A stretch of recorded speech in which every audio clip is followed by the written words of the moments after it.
Hey mates, and welcome to More Than Meets the Eyes. I'm your host, Blind Prime, and for today we're going to be talking about Studio Series 86 Scavenger, the bucket excavator. I am excited to bring you this because I absolutely despised the Combiner Wars Scavenger. I did not like it. I didn't like the feel of it. I didn't like the articulation of it. I just didn't like. I did not like a lot of it. And today we're going to talk about the better version of Scavenger, in my opinion, compared to Combiner Wars. I'm pretty sure there's better Scavengers out there, but in chug scale, good luck. Good luck finding a good one in chug scale. This is pretty good. I've been able to piece things together and realize they're never going to make a perfect Devastator. It's just not going to happen unless you pay hundreds upon hundreds of dollars. Like, that would be an awesome HasLab, a perfect Devastator. That would just be hands down the greatest HasLab ever. They do that whole thing of, oh, we don't reprint the stuff. Like, no. G.I. Joe Classified, you've done you've done Winter Lady J and Winter Flint. So why can't you do perfect grade Devastator? And just give us a Devastator that's a special Devastator. That's like the greatest Devastator, the holy grail of Devastators. But until they do something like that, hi Creep, until they do something like that, we're just going to be stuck with this chug scale stuff. And it's okay, in my opinion, because I like it. I like these things, and I like how they come together. And though the transformations for these Devastator pieces can be a little simple, I do like how it all comes together. And of course, we're saving the all comes together video for after Mixmaster. So it's going to be in the next 2 months where we're going to actually break down Devastator and then build up Devastator and do an entire review segment on Devastator. I'm on the edge of my seat, so excited about Mixmaster and bringing you Devastator. Oh man. Look, combiners are my favorite part of Transformers. I absolutely love them, and I am just so happy to be in a Combiners time that doesn't have the plastic that came from Combiner Wars, because I swear to God, I can't touch that plastic. That is just disgusting, nasty stuff. It doesn't, no. The tactile's off. I can't do it. Combiner Wars stuff is cool, but I can't handle that plastic. It's not fun for Blind Prime. And with all that being said, let's get into the actual review for Scavenger. I've got all of his other Constructicons kind of just hanging out over here. Figured we'd do a nice little scene of them all together so far, including Revenge of the Fallen's scrap metal, because Revenge of the Fallen's scrap metal should have been called Scavenger, but oh well. Scavenger ended up being Wheelbot for some weird reason. So let's go ahead and we're going to just shift some things over here to the side, knock some stuff over like normal, and get to this review. So we're going to set that guy off to the side, and I think the first thing we're going to review, or size comparison-wise, is talking about Long Haul and his trailer, because, God, nuts. Every time I touch this trailer, something falls off. I so wish they had just dealt with siege pegs and siege ports. Like, how hard are siege pegs and siege ports to make? Like, seriously, these rectangular pegs are annoying AF. I don't like them. I don't like them at all. I like the siege pegs and the siege ports because that seems to work better. So, here we go. Here is the comparison. Let's go ahead and fold your bucket up. There you go. And moving it to the very front of the bulldozer. Not bulldozer, the dump truck, and we've got that Mr. Dump Truck goes a bit longer than Scavenger. Long Haul is kind of big. Now, the Scavenger is, yeah, he's actually longer than the trailer that holds the hips. So that's pretty cool. So we're going to actually move Long Haul over here next to Cream. And I just knocked both of the Long Haul wings off, or Devastator wings off, and the trailer fell apart. Oh well. At least it managed to make it through the video before falling apart. Alright, so we've got Revenge of the Fallen Scrap Iron and 86 Scavenger, which are both the same type of vehicle, though they are different models of the vehicle. So we're going to take a look at their comparisons. They are actually about the same length. Actually, yeah, they are the same length. Width-wise, they're the same width. That's wild. Now, do I wish that Scavenger's transformation was like Scrap Iron's transformation? Yeah, because Scrap Iron's transformation is just it's a lot of fun. It's one of the reasons why he's such an expensive transformer, because his transformation's just a lot of fun. But Scavenger's definitely got a little more weight on Scrap Iron.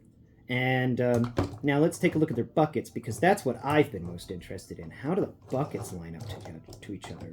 Okay, so first off, both of the buckets seem to be taking, their movements from the same general location at the very front of the vehicle on both ends. Now, those locations seem to be about the same height off the ground as each other. So let's go ahead and...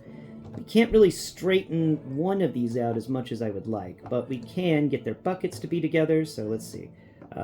Scavenger's bucket is slightly wider than Scrap... Oh, you can actually fit Scrap Iron's bucket inside a Scavenger's bucket. Okay. Lengthwise, they seem to be almost the same length. It feels like Scrap Iron's got a little bit of height on Scavenger, but not by much.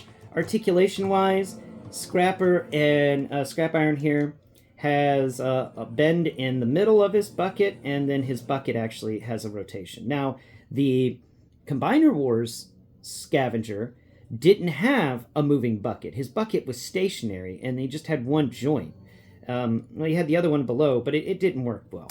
So this one works very nice. Now, this guy's bucket, Scavenger 86, his bucket also has the bucket can move on its own. The arm can bend at the elbow there for the bucket arm. In addition to that, he can spin his 360 degrees and actually remove it if he wants. Those are kind of cool. I like the fact that he can do that. I do think that his bucket is what I wanted from a bucket. I was look back on my Combiner Wars review of Scavenger, and you will hear me rip into the bucket because I was so upset that it wasn't articulated. It was annoying, and it upset me. And I'm glad that this one doesn't do that. He's just a fun little bucket guy. And he matches pretty good with Scrap Iron, except that Scrap Iron isn't as good as him in many ways, but he still has caster wheels, which is cool. I like the caster wheels. I wish we had gotten them with Scavenger and Bone Crusher, but oh well. But that is enough with Scrap Iron, the little guy. Now, let's take a look and compare him to our Hook. Alright, so we're going to move him to the very back, and Hook is a lot longer. Let's see, so Scavenger goes from the very back of Hook to the very back of the front tire for Hook. That's pretty nice. Now, does Scavenger's bucket raise up as long as Hook's hook arm? No. But, yeah, there's a big size difference in there, in the heights, so that's neat. So we're going to lower Hook down, and real quick, width-wise, they're about the same width. Alright. Now, we're going to be doing this one more time in a couple of months whenever I get Mixmasters, so be prepared for that. But here we go. Scavenger and Scrapper are about the same length. Scrapper is just a little longer, not including the bucket, just including his wheels. He's just a little bit longer than Scavenger. He's also wider than Scavenger. He also weighs a bit more than Scavenger.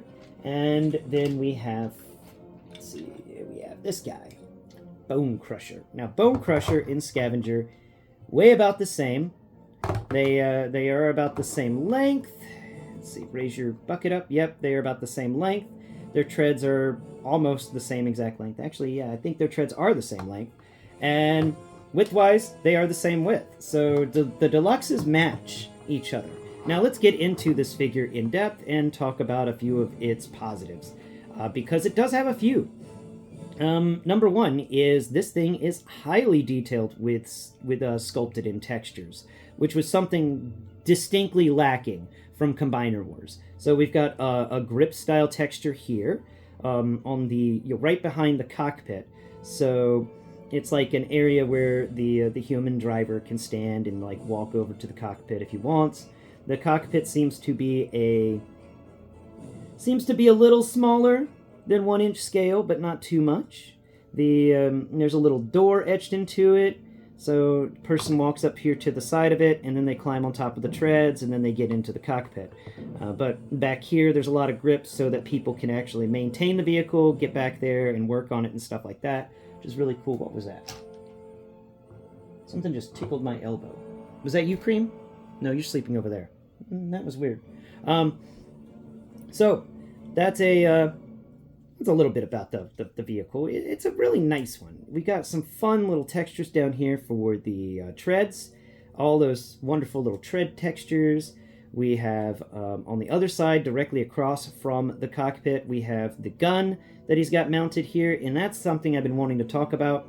I don't know how well you can see it, but the gun has this little plastic piece that folds over. It makes it feel like there is something on this vehicle that clamps the gun down. So the gun becomes something that isn't just attached at the rear, but it's attached here at the front too. And I mean, it's not really, you can move it around, but the looks department make it seem like it's built into the vehicle a bit more, which gives this vehicle more of a Mad Max feel, in my opinion.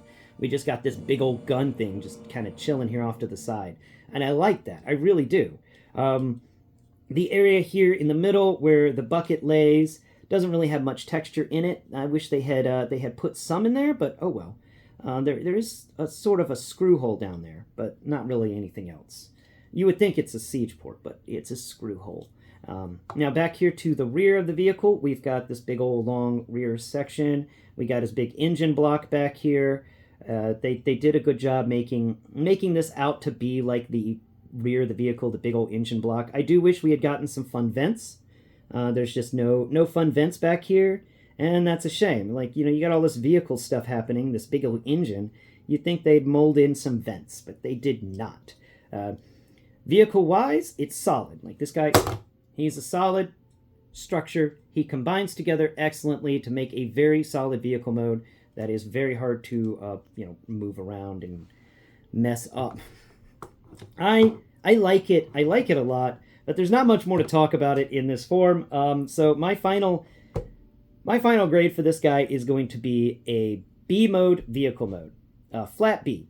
Yeah, he's getting the flat B vehicle mode. So that means that he gets a C+ transformation. He got an A for his robot mode, and he gets a B for his vehicle mode. This comes out to be, well, a B. Yeah. He gets a B average, which isn't bad. Which isn't bad at all. But it definitely could have been better. I think if that transformation had been a little more fun, a little more engrossing, it would have been a little better. And definitely if this vehicle had a bit more to it, like some extra textures on the back here and some caster wheels and things like that, it would be higher ranked in my opinion. The bucket makes me so happy. Like, this is just my favorite part of it, and that's why you get to B, because this is bucket. B is for bucket, and the bucket is awesome. Scavenger here is going to be a great addition to Devastator. He's not the perfect Scavenger, but then again, like I said at the beginning of this video, I think the only way they will ever manage to do a perfect Devastator that isn't third party is if they make it into a HasLab project. I think that's the only way that the team, the Transformers team at Hasbro, will be allowed to put the time and attention into Devastator that is needed to be put into Devastator to give us a perfect Devastator. But this is as good as it gets, in my opinion, and I'll take it. I think it's an excellent little Transformer, and it's definitely something that I recommend getting for your own collection, and not just because Devastator's in the top 7. But I've blathered on long enough about this guy and his fun things. I hope that all of you out there are having a wonderful day. And Cream, oh my god, if you moved my video clicker again, you did. You batted it over there. You silly guy. Thank you all so much for watching today's video, and I hope you've enjoyed the show. Tune in next Prime. I'll be uploading another one of the videos from the Acme Superstore, so keep an eye out for that. Unless you don't have eyes. Until next Prime, bye-bye for now.